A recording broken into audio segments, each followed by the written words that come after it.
sedikit waktu, saya akan jawab beberapa pertanyaan.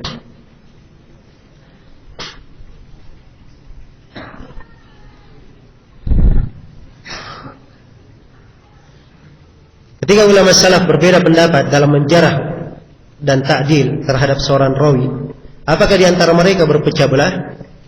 Ini pertanyaan bagus ya sebenarnya. Ya. Sebab si penanya ini kelihatannya ya, hidup di masa yang mengalami ada orang-orang yang ya, kadang berbeda dalam ijtihad, tapi membesar-besarkannya. Sering ya ulama berbeda. Imam Ahmad mengatakan pada seorang rawi ini thiqah. Ibnu Ma'in mengatakan dhaif. Ya, tapi tidak diketahui ada Imam Ahmad berkelahi dengan Ibnu Ma'in. Iya. Jelas ya? Maka dalam hal-hal yang sifatnya ijtihad, ya apalagi semuanya adalah ahli sunnah, maka harusnya seorang itu tidak membesar-besarkan permasalahan. Iya. Dikedepankan berbaik sangka. Apalagi kita di masa orang yang tidak mengenal sunnah lebih banyak daripada orang yang mengenal apa? Mengenal sunnah. Ya. Dan dakwah ahli sunnah itu di tempat-tempat yang dakwah itu berhasil, keberhasilannya ketika mereka dalam kondisi tenang, tidak terlalu banyak masalah. Ya. Kalau ada yang senangnya ribut-ribut, masalah tidak jelas diributkan. Ya. Ini bukan merugikan dirinya sendiri, tapi ini merugikan manusia.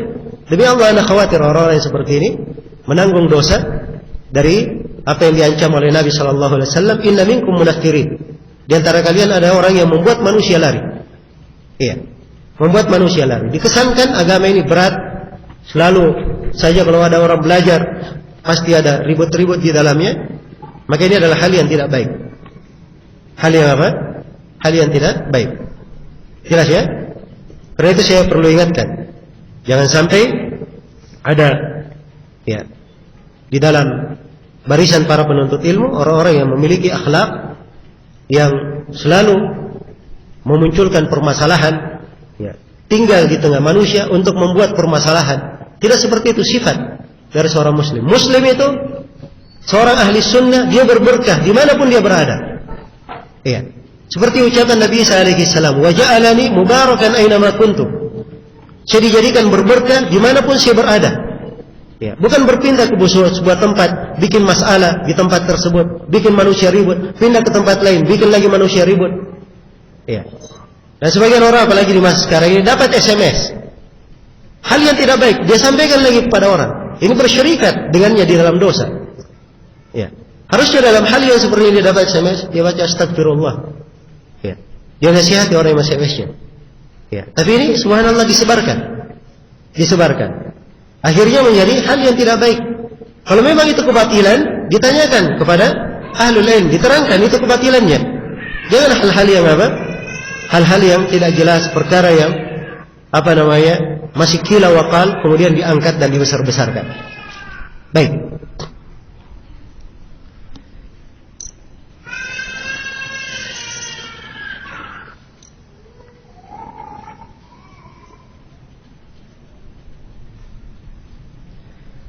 Mohon dijelaskan tentang khilaf hadits yang menjelaskan bersedekap setelah ruku dalam solat menurut Syekh bin Baz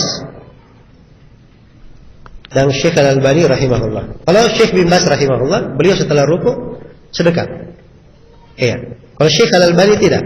Setelah ruku tangan diletakkan dijulurkan, diirsal, tidak disedekapkan. Jelas ya? Hanya saja Syekh Al-Albani menurut Syekh Al-Bassam dan juga menurut Syekh Mukbil itu terlalu berlebihan tatkala beliau katakan bid'ah orang yang sedekap. Harusnya masalah yang seperti ini dikatakan silam pendapat. Iya. Tapi saya dengar dari sebagian ikhwan bahwa dia dengar dari kaset Syekh Al-Albani sendiri berkata, kalau saya sholat di belakang Syekh bin Baz dan beliau sedekap, saya juga ikut sedekap di belakangnya. Ya. Perhatiannya dari akhlak para ulama. Berbeda pendapat. Bahkan kalimat Syekh Al-Albani mengatakan bid'ah sedekah. Tapi kalau dia sholat di belakang Syekh bin Baz, dia apa? Ingin sedekah. Sebab memang ada nas umum mengikuti apa? Mengikuti imam. Iya. mengikuti imam. Baik, maka hal-hal yang seperti ini harusnya kita ambil pelajarannya dari para ulama kita. Iya. Kalau saya sendiri di dalam pembahasan ya dari sisi hadis yang saya baca bahwa riwayat-riwayat yang dipakai oleh Syekh bin Baz untuk sedekap itu riwayat-riwayat datang dengan secara makna. Riwayat-riwayat secara makna. Iya. Dan itu tidak bisa dijadikan sebagai titik ukuran ya, pijakan kuat untuk mengatakan sedekah. Ya. Maka lebih zahirnya dari sisi riwayat memang lebih zahirnya tidak sedekah. Tapi bersamaan dengan itu, ya, tidak diingkari bagi orang yang melakukan sedekah karena beramal dengan riwayat tersebut. Iya, wallahu taala alam. Dan ini tarjih yang dikuatkan oleh Syekh Al-Albani, dikuatkan pula oleh Syekh Mukbil bahwa tidak sedekah. Dan itu pula yang ditarjih oleh sebagian dari guru kita. Walaupun kebanyakan guru kita di Saudi mereka adalah sedekah. Iya.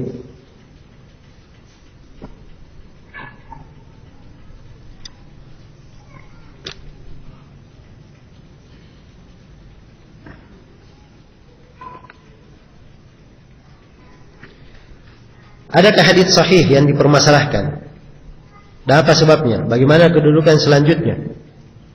Ya, kalau dia hadits sahih, ya, dipermasalahkan, dilihat bentuk permasalahannya di mana. Ya, sebabnya semua masalah itu melemahkan hadits. Kalau permasalahan itu menyebabkan seluruh hadits ditolak, maka itu bukan hadits sahih lagi namanya. Tapi zahirnya sahih, tapi ada cacat di dalamnya. Ya. Kalau yang dipermasalahkan sebuah kalimat saja, seperti tadi pembahasan menggerak-gerakkan jari, kalimat itu saja yang lemah, yang lainnya tetap sahih. Jelas ya?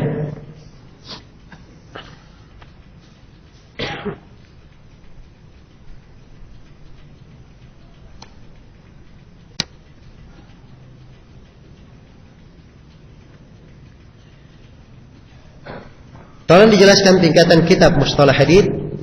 Apa yang sebaiknya dipelajari oleh seorang penuntut ilmu? Ya, semua bidang ilmu itu dasarnya seorang mengambil mukhtasarat, ringkasan-ringkasan. Ya, ringkasan bertingkat-tingkat. Ada yang pemula, ada yang penengahan. Ya, jelas ya.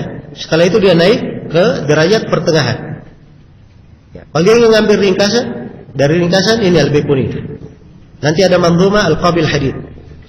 Ya, ini juga ringkasannya bagus. Kemudian dari ringkasan juga At-Tadhkirah karya Ibnu Al-Mulakkin.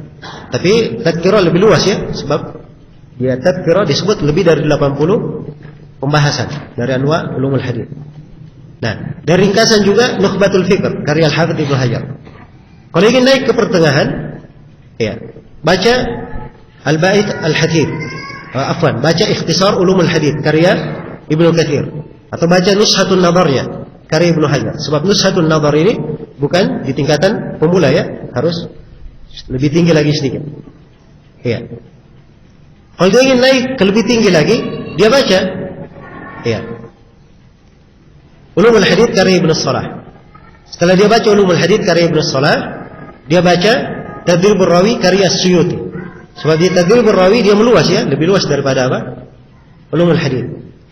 Ya. Dan selain daripada itu dia perlu membaca buku-buku tentang dhawabit jarh wa ta'dil. Ya. Ada buku bagus ya, muqarrar di Jami'ah Islamiyah, ditulis oleh seorang doktor, Syekh Abdul Aziz rahimahullah, sudah meninggal ya. Bukunya bagus, dhawabit jarh wa ta'dil. Ini ringkas bukunya dan mudah seorang itu mengenal ilmu jarh wa ta'dil dengannya. Baik. Selain itu dia juga membaca buku tentang ilah. Ada buku Ibnu Rajab yang mensyarah Ilalut Tirmidzi. Ini tingkatan-tingkatannya kalau dia sudah pelajari dengan bagus, ya. Setelah itu dia baca juga Alfiyatul Iraqi, maka insyaallah taala ini sudah menjadi dasar yang baik untuknya. Selain daripada itu dia harus ilmu mustalah itu harus disertai dengan penerapan. Dia membahas hadits juga, mentakhrij, sehingga apa yang dia pelajari di ilmu mustalah menjadi semakin kuat dan menyambung. Dia masuk di dalam hakikatnya, seakan-akan langsung masuk di alam para ulama ahli hadits.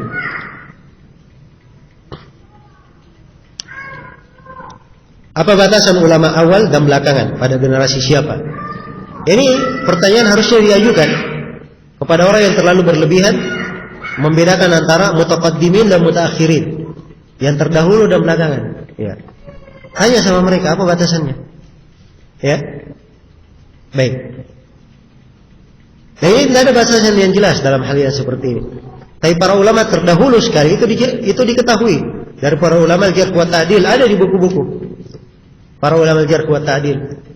Yang datang belakangan Ibnu Taimiyah termasuk datang belakangan. Ad-Dahabi datang belakangan, Al-Mizzi belakangan, Ibnu Katsir belakangan. Jelas ya?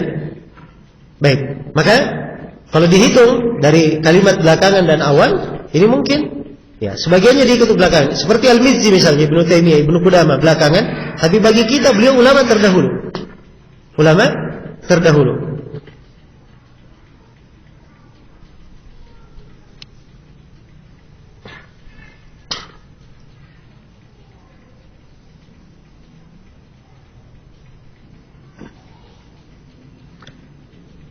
Apa ada sanad yang sahih dari Nabi doa yang masyhur di Indonesia tentang doa untuk orang tua, Rabbighfirli wa liwalidayya warhamhuma kama rabbayani shaghira.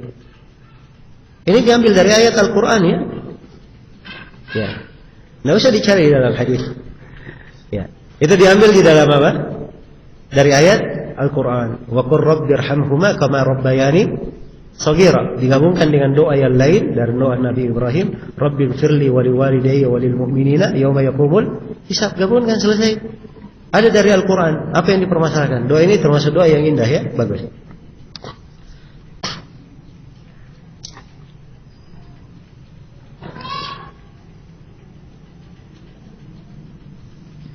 Apa mana ucapan At-Tirmidzi hasanun gharib? Ya. Kalau beliau katakan hasanun gharib, ya, pada suatu hadis, yang pertama yang harus dilacak, diperiksa dulu cetakan Tirmidzi yang lainnya. Diperiksa cetakan At-Tirmidzi yang lainnya. Sebab At-Tirmidzi cetakannya berbeda-beda. Karena di satu cetakan dia katakan hasanun gharib, cetakan lain hasan saja, gharib saja. Itu yang pertama. Kemudian yang kedua, diperiksa kondisi riwayat hadis tersebut supaya bisa diartikan kemana hasanun gharib menurut At-Tirmidzi. Ya, dan At-Tirmidzi kalau berkata hasanun gharib, maka di sini al-hasan berkaitan dengan maknanya, mungkin berkaitan dengan makna, dan al-gharabah berkaitan dengan hukumnya. Berkaitan dengan apa? Hukumnya. Ya, ini sekali lagi harus dilihat di kondisi riwayatnya.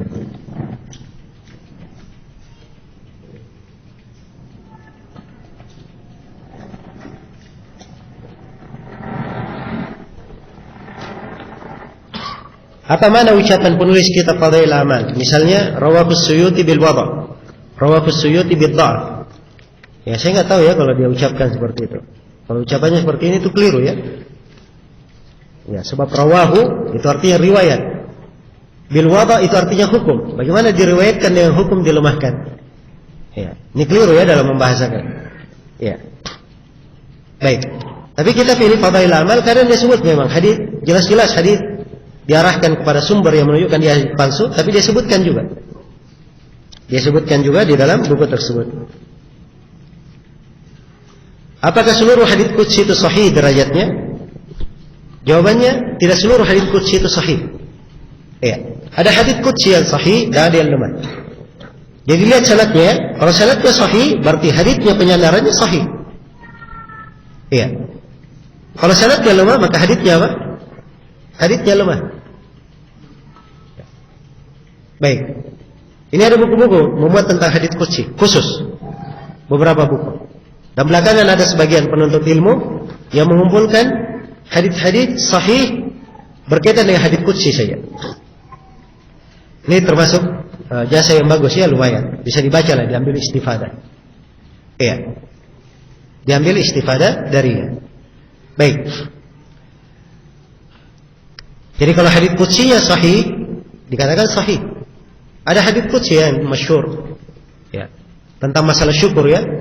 Kalau seorang hamba tidak mau bersyukur, hendaknya dia cari langit selain daripada langitku. Hendaknya dia cari bumi selain dari bumiku. Saya lupa lafadznya ya. Tapi ini hadits qudsinya adalah hadits yang lemah, dari riwayat yang lemah. Jelas ya?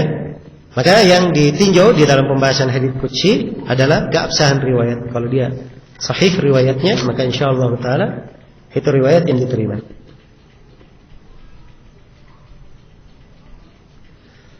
Bagaimana dengan tuduhan bahwa ahli sunnah mengambil riwayat hadis dari kaum Syiah?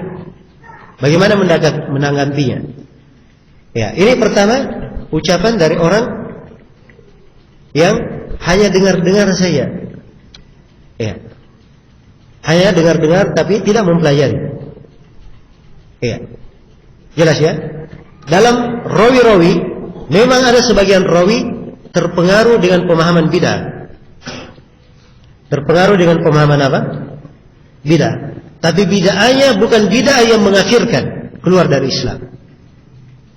Kalau bid'ahnya mengakhirkan keluar dari Islam, itu tidak mungkin riwayatnya apa?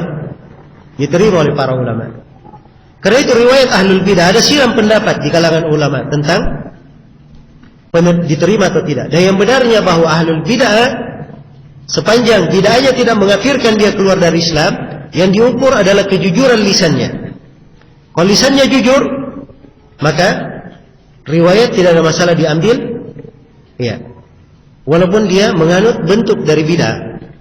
Ini memang ada maslahatnya digunakan oleh para ulama karena ada maslahat di dalam menjaga apa? Hadits Nabi. Hadits Nabi jatuh di dalam banyak orang. Ya, diambil. Sebagian dari riwayat ada dari ahlul bid'ah. Ya, orang yang terjangkit dengan sebuah bid'ah, tapi lisan ahlul bid'ah ini jujur. Ya. Dia kalau menyampaikan hadis, tidak mungkin dia berdusta. Jelas ya? Maka diambil oleh para ulama untuk menjaga hadis-hadis Rasulullah sallallahu alaihi wasallam. Baik.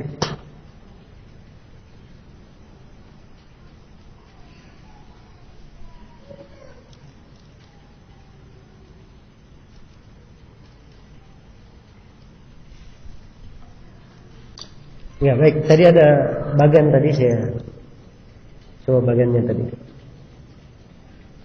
Baik, ini oleh ikhwan yang dijelaskannya ada sebuah bagian terlihat di proyektor. Ya, pembagian hadits ya. Hadits dibagi menjadi beberapa bagian. Ya, ada pembagian hadits dilihat dari apa? Dari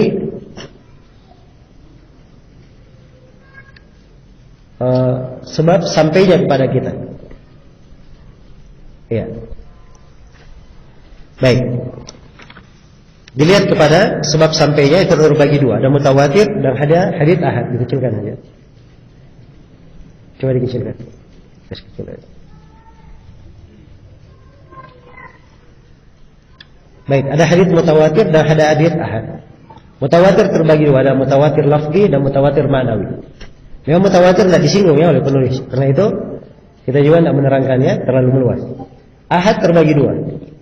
Ya, ada yang dilihat dari sisi jumlah jalan-jalannya, ada yang masyhur, ada yang aziz, ada yang gharib. Nah, ahad dilihat dari kekuatan dan kelemahannya, ada yang makbul dan ada yang mardud. Ada yang diterima dan ditolak. Yang makbul dibagi menjadi berapa? Dibagi menjadi 4. Ya, baik, makbul dibagi menjadi 2. Ada makbul dari sisi tingkatannya dan ada makbul dari sisi diamalkan. Ya, yang dari sisi tingkatannya ada yang sahih, ada yang hasan. Yang sahih terbagi 2, lidatihi dan lighairihi. Hasan terbagi 2, lidatihi dan lighairihi. Kemudian dari sisi diamalkan atau tidak, ini terbagi 2 ya. Ada yang diamalkan, ada yang tidak diamalkan. Yang diamalkan itu muhkam atau nasih. Yang tidak diamalkan mukhtaliful hadits atau mansukh. Ini tidak berlalu ya, pembahasan nasih dan mansukh tidak ada di pembahasan kita di sini. Mukhtaliful hadits juga tidak ada. Ya. Karena itu saya sekedar baca saja ya. Ini di pembahasan lain insyaallah. Ya. Kemudian hadits yang tertolak, hadits yang mardud. Ada yang jatuh mardud karena jatuh di dalam sanad, ada yang mardud karena celaan pada rawi. Ya. Yang jatuh di dalam sanad terbagi 2. Ada yang jatuhnya zahir tampak, dan ada yang jatuhnya tersembunyi. Dan ini yang zahir ada 4, muallaq, mursal, mu'dhal, munqati'. Kemudian yang jatuhnya tersembunyi ada mudallas dan ada mursal khafi. Baik, ini secara umum bagus ya. Pembagiannya bagus walaupun ada beberapa hal yang saya sudah rinci di pelajaran ya, diperselisihkan berkaitan dengan masalah mursalul khafi, apalagi berkaitan dengan masalah riwayat-riwayat dari sisi illah ternyata ada perantara atau tidak. Baik, kemudian di mardud disebab karena celaan pada rawi, ada celaan pada adalah, ada celaan pada dhabt. Celaan pada adalah ada 5. Karena dia dusta, dituduh berdusta, kefasikan, bidah atau jahalah. Ini berkaitan dengan masalah bidah. Ya, ini bidah 2 macam ya. Ada bidah yang mengkafirkan keluar dari Islam dan tidak mengkafirkan. Yang mengkafirkan itu pasti celaan. Adapun yang tidak mengkafirkan, ini ada sejumlah pendapat di kalangan ulama dalam hal ini. Dan yang benarnya bahwa kalau ahli bidah dia jujur lisannya, maka diterima riwayatnya. Iya.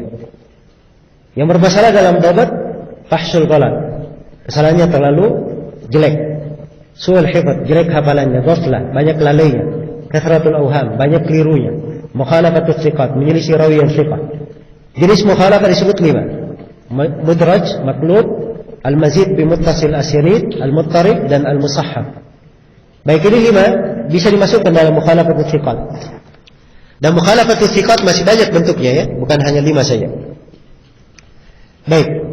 Kemudian di atas ada hadis dari sisi siapa disandarkan. Ada hadis qudsi, ini disandarkan kepada Allah. Ada hadis marfu, disandarkan kepada Nabi. Ada hadis mauquf, disandarkan kepada siapa? Tabi. Dan ada hadis maqtu, disandarkan kepada tabi'ut tabi'in. Baik. Ini ada pertanyaan berkaitan dengan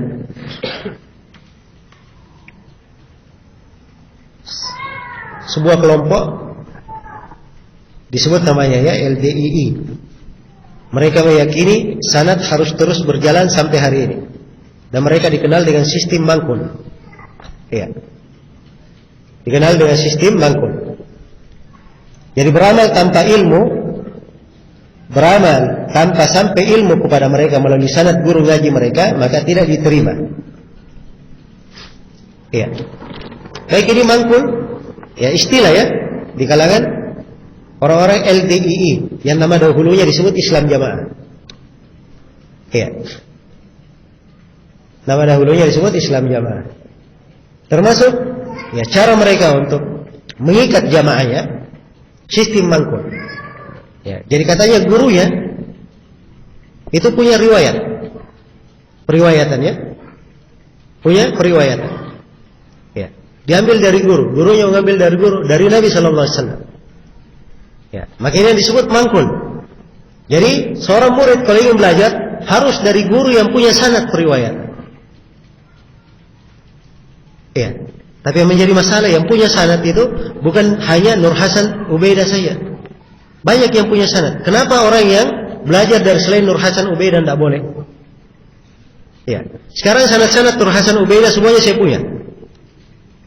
Ada dalam riwayat saya. Ya, kenapa mereka tidak mengambil juga misalnya dari saya? Jelas ya? Sebab sanad-sanad dengan ijazah itu ada buku-bukunya. Ya, dan alhamdulillah di masa ini itu dikumpulkan oleh guru kita Syekh Abdullah Ibn Aqil, dan saya meriwayatkan dari beliau. Kalau begitu saya punya sanad. Iya. Jelas ya? Baik. Jadi kalau masalah punya sanad saja, banyak orang yang punya sanad. Ya. Nah, hakikat ilmu itu bukan di dalam masalah dia punya sanad atau tidak, dia paham atau tidak ilmunya. Itu yang menjadi masalah. Ya. Dari mana dia mempelajarinya? Ini yang repot pada Islam Jamaah. Ya. Orang yang di luar kelompoknya dikafirkan. Ya. Kalau dia kafir berarti najis. Ya. Kalau masuk ke masjid, ya, namanya kafir masuk masjid najis. Dibersihkan masjid itu dari najis. Walaupun belakangan ini tidak terlalu ekstrim ya. Mandi bersembunyi belakangan. Masuk masjidnya yang tidak kelihatan. Tapi nanti kalau pulang, ya, dipel. Jelas ya? Baik. Kalau datang tamu disuruh silahkan Pak jadi imam. Ya, begitu tamunya pulang, mereka ulangi lagi sholatnya. Ya, mereka ulangi sholatnya. Baik, akhirnya hati-hati ya. Ini pemahaman keliru dalam memahami hadis. Dan ini pembahasan panjang ya tentang LDI. Saya punya ceramah khusus ya tentang LDI ini, silahkan didengarkan.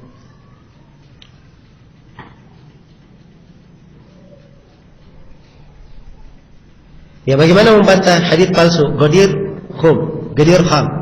Ini dia penulis sudah berkata hadis palsu ya, apalagi? Ya, kalau penanya sudah tahu itu hadis palsu, kenapa dia tanyakan lagi? Ya. Itu memang hadits dikenal ya di kalangan orang-orang Syiah, dan Syiah itu punya banyak hadits palsu.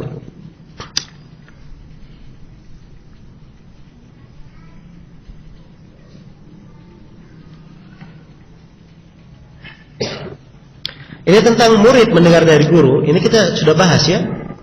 Sudah bahas di pembahasan tentang anak-anak. Saya berikan rincian-rincian di situ. Perlu diperiksa kembali.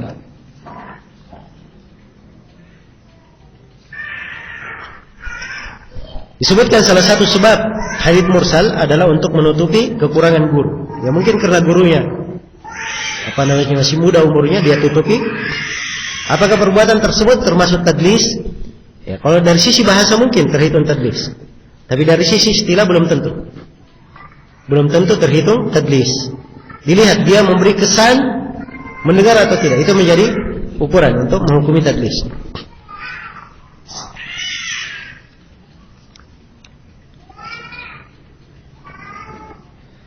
Salah satu bentuk syadz adalah rawi bersendirian dalam meriwayatkan hadits. Apakah bentuk syadz tersebut memiliki hubungan dengan hadits gharib dalam pengertiannya? Ya, syadz ada dua macam ya. Syadz karena menyelisihi dan syadz karena apa? Bersendirian. Syadz yang ada kaitannya dengan bersendirian memang ada hubungannya dengan hadits apa? Hadits gharib.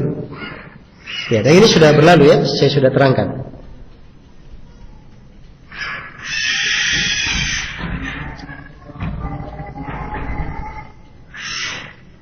Apa hubungan antara mubham di dalam sanad dengan mudallis? Dengan bentuk yang kedua. Beda ya.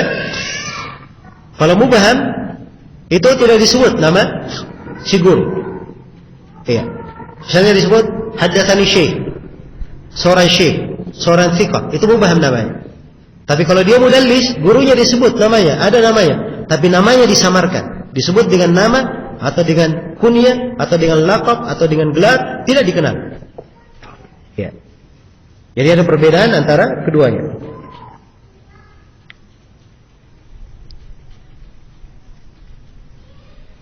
Siapakah dari ulama yang membolehkan mengambil riwayat dari ahlul bidah yang penting jujur lisannya? Bagaimana memahami perkataan sebagian salaf, al-ilm huwa ad-din, fanzuru amman ta'khuduna dinakum. Ya. Ini pertanyaan bagus ya. Dan ini kalau mau diuraikan, ya, nanti pembahasannya saya uraikan lagi, pembahasan ahlul bidah, riwayat ahlul bidah. Dan itu ada madzhab di kalangan ulama. Ya. Ada pun yang mengambil riwayat ahlul bidah yang penting jujur lisannya, itu manhajnya Imam Al-Bukhari, Imam Muslim, Abu Hatim Ar-Razi, Abu Zur'ah Ar-Razi. Ya. Nah, baik, ingin saya beri contoh? Enggak ada masalah. Kita buka Sahih Muslim. Coba buka hadits. Coba tulis falaqa al-habba. Kata falaqa saja, falaqa di Sahih Muslim.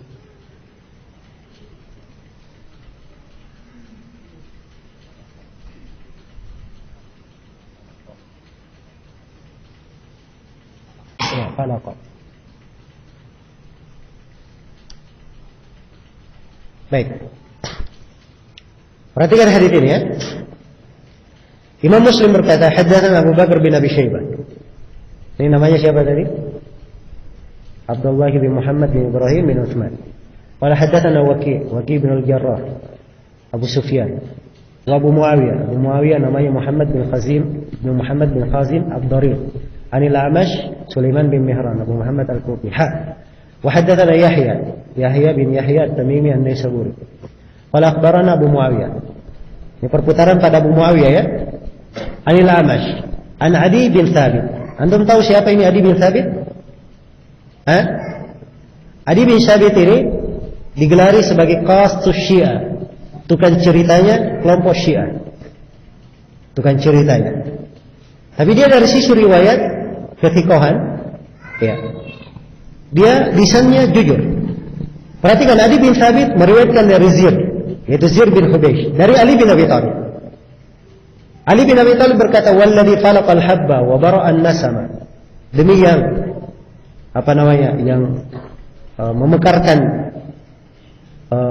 bijian atau bibit dan menumbuhkan nasama, membuahkan buah.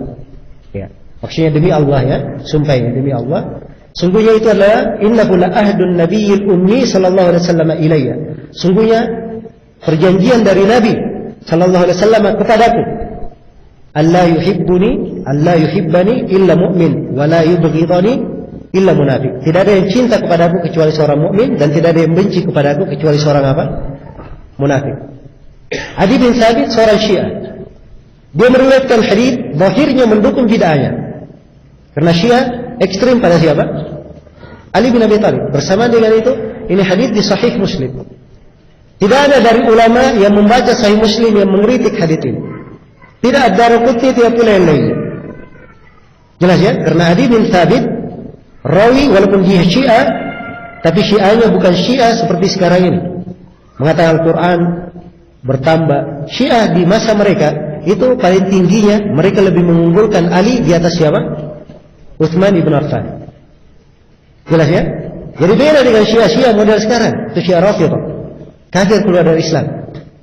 Ya, mengatakan Al-Quran kurang, mengatakan bahwa Ali bin Abi Thalib dan keluarganya akan hidup kembali sebelum akhir zaman, dan selainnya dari apa?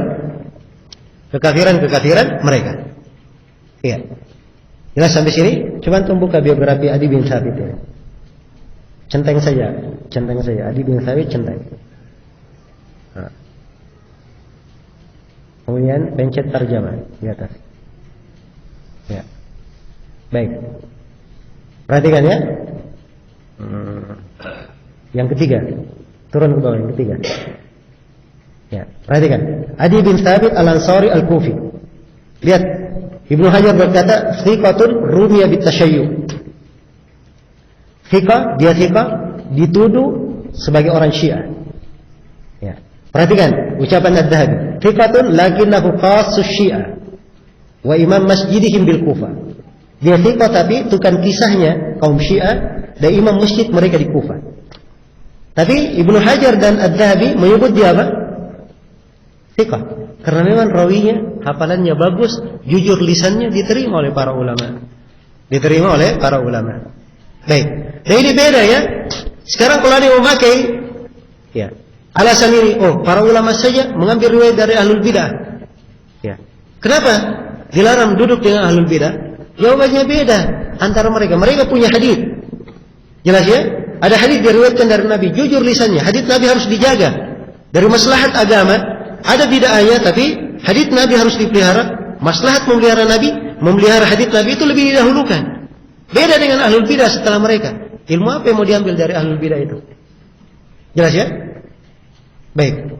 Jadi harus dibedakan antara dua hal.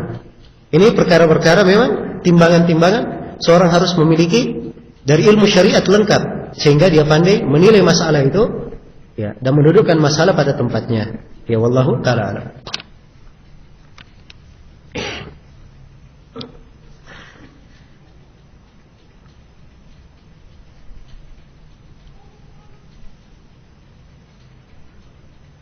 Saya suka membaca buku-buku terjemah. Dan banyak hadis diberi keterangan HR Muslim, HR Tirmidzi, Abu Daud dan lain-lain. Ya HR artinya apa? Hadis riwayat ya. Apakah langsung saya terima hadisnya, sedangkan saya tidak bisa membedakan mana yang sahih, mana yang dhaif? Ya, ini menjadi masalah ya sebenarnya. Ya. Kalau dia riwayat Bukhari Muslim, bagus semua riwayat Bukhari Muslim. Sisa dilihat penerjemahnya, dia menerjemah benar atau tidak? Ya. Sebab penerjemah itu artinya dia menerjemah makna hadis.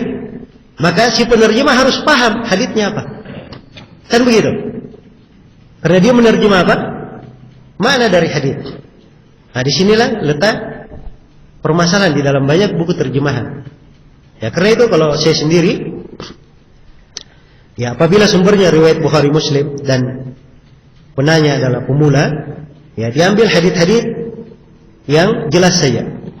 Kalau ada hal masalah, ya itu dia tanya kepada orang yang berilmu supaya diterangkan padanya makna hadis tersebut. Ya.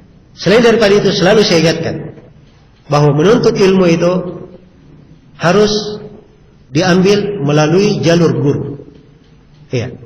Tidak ada orang-orang cerdas di masa dahulu. Imam Al-Bukhari, Imam Muslim, Imam Ahmad, Abu Daud, At-Tirmidzi, semuanya punya guru. Imam Al-Bukhari gurunya lebih 1000. Dan lihat hafalannya Al-Bukhari. Tidak cukup Al-Bukhari duduk di rumah baca-baca, saya hafalan saya kuat kok. Ya, baca-baca saja. Tidak cukup. Tapi beliau mendatangi guru-guru, berguru. Nah, inilah jalan para ulama menuntut ilmu. Iya. Apalagi kita yang kecerdasannya tidak seperti Al-Bukhari. Ya. Baca buku sendirian, apalagi terjemahan. Kalau si penerjemah sudah keliru menerjemah, si pembaca juga ikut keliru. Ikut keliru. Ya, karena itu saya nasihatkan ya untuk seorang itu lebih bertahap dan meningkat, ya, dan punya semangat. Ya. Kalau tahun ini dia belajar saja Hajiz Majelis Talim, insyaallah tahun depan dia harus belajar bahasa Arab. Ya. Tahun depan sudah apa? Belajar bahasa Arab. Ya, jangan setahun, 2 tahun, 3 tahun, oh sudah 5 tahun ngaji, masya Allah. Ya, sudah bisa bahasa Arab belum? Wah ini belum sempat belajar Ustaz. Ya. Ini repot ya. Padahal ilmu bahasa Arab, subhanallah itu mudah ya. Ya, itu adalah hal yang dimudahkan. Ya mungkin akan datang nanti suatu hari insyaallah. Ya kawan-kawan di sini akan membuat program. Ya, program baca kitab gundul dalam 1 bulan. Ya. Ini sisa kalau tidak hadir berarti kesalahan dari diri dia sendiri. Ya. Sudah dimudahkan jalan untuk bisa baca kitab gundul, kasih program 1 bulan. Ya. Sisa yang mau cuti, bikin jadwal cuti 1 bulan. Ya. So ini perlu duduk ya, sehari ya berapa kali pertemuan, selesaikan materinya, kemudian hafal wazan-wazan, ya sorofnya, ya. Kemudian nanti ada latihan membacanya. Biasanya 1 pekan terakhir itu latihan membaca. Nanti setelah itu 1 bulan itu belum dikatakan dia dilepas sudah membaca, tapi sudah bisa baca kitab gundul. Membaca bisa lah, ambil kamus bisa. Ya. Untuk mungkinnya ini harus dia lanjutkan terus. Ya, duduk terus membaca, beribadah. Ya. Harus ada usaha. Ya. Kalau duduk-duduk saja santai tidak ada program, nah ini sampai kapanpun hasilnya begitu-begitu aja. Ya. Hasilnya akan begitu-begitu saja. Ya, nanti kurang bagus ya. Kalau seperti orang yang baris berbaris itu, jalan di tempat gerak. Ya, bergerak masya Allah, jalan. Tapi hanya di tempat saja, tidak maju. Ya, tidak maju. Nah, ini tidak cocok penuntut ilmu seperti ini. Ya, jelas ya. Jalan, bergerak, tapi maju ke depan. Jangan jalan di tempat. Jangan jalan di tempat. Ya, dan sekarang belakangan ini saya sering melihat ya, sebagian orang maunya jalan di tempat saja. Ada masalah baru, disibukkan masalah ini. Ini orang jalan di tempat, tidak pernah maju-maju. Itu saja. Coba kalau dia punya semangat, selesai belajar kitab Al-Baiquniyah, naik di tahapan berikutnya. Oh, saya ingin nanti belajar sampai Alfiyatul Iraqi. Nah, ini bagus semangat. Kita kasih cap jempol. Ya. Tapi kalau semangatnya ya hadir 1 kali, oh ini saja sudah pening, apalagi mau hadir yang lainnya. Ya. Nah, ini semangat tidak bagus ya. Ya, baru 1 kali ketemu sudah keok masuk kotak. Nah, ini tidak cocok seperti ini. Seorang penuntut ilmu harus apa? Punya semangat yang tinggi. Karena itu Nabi sallallahu alaihi wasallam bersabda, "Ihris 'ala ma yanfa'u, wasta'in billahi wa la ta'jaz." Semangatlah engkau meraih apa yang bermanfaat bagimu. Mohon pertolongan kepada Allah dan jangan merasa lemah. Ya. Seorang punya aktivitas pekerjaan itu tidak bertentangan dengan menuntut ilmu. Tidak bertentangan. Betapa banyak dari ahli hadis punya pekerjaan tapi ahli hadis. Coba perhatikan ya. Abu Salih Dakwan As-Samman, sudah kita lewat ya. As-Samman tahu artinya? Penjual mentega. Ada nisbat lainnya Az-Zayyat, penjual minyak. Penjual minyak tapi bersama dengan itu ahli hadis. Ya, ahli hadis. Ada lagi guru Imam Muslim. Ya. Siapa? Ali bin Hasan Al-Hulwani. Atau Al-Hasan bin Ali Al-Hulwani. Al-Hulwani penjual kue. Penjual kue tapi masya Allah Imam Muslim banyak meriwayatkan dari dia. Ahli hadis. Karena itu pekerjaan jangan selalu dijadikan alasan. Oh saya sibuk kerja, saya sibuk ini. Bukan itu sebenarnya yang menjadi masalah. Yang menjadi masalah kita kurang semangat di dalam memberi waktu untuk ilmu. Itu saja. Kapan kita ada semangat memberi waktu untuk ilmu? Kasih saja 1 jam sehari. Di 1 jam ini tidak diganggu. Lihat insyaallah ta'ala tahun depan dia sudah tidak sama dengan keberadaannya di tahun ini. Ya, itu harus dilihat. Ya, dan penuntut ilmu harus ada target ya, target. Hari ini selesai, hari ini ya, harus lebih baik dari hari kemarin. Dan hari kemarin harus lebih baik daripada hari ini. Demikian seorang penuntut ilmu berkembang dan berkembang. Iya.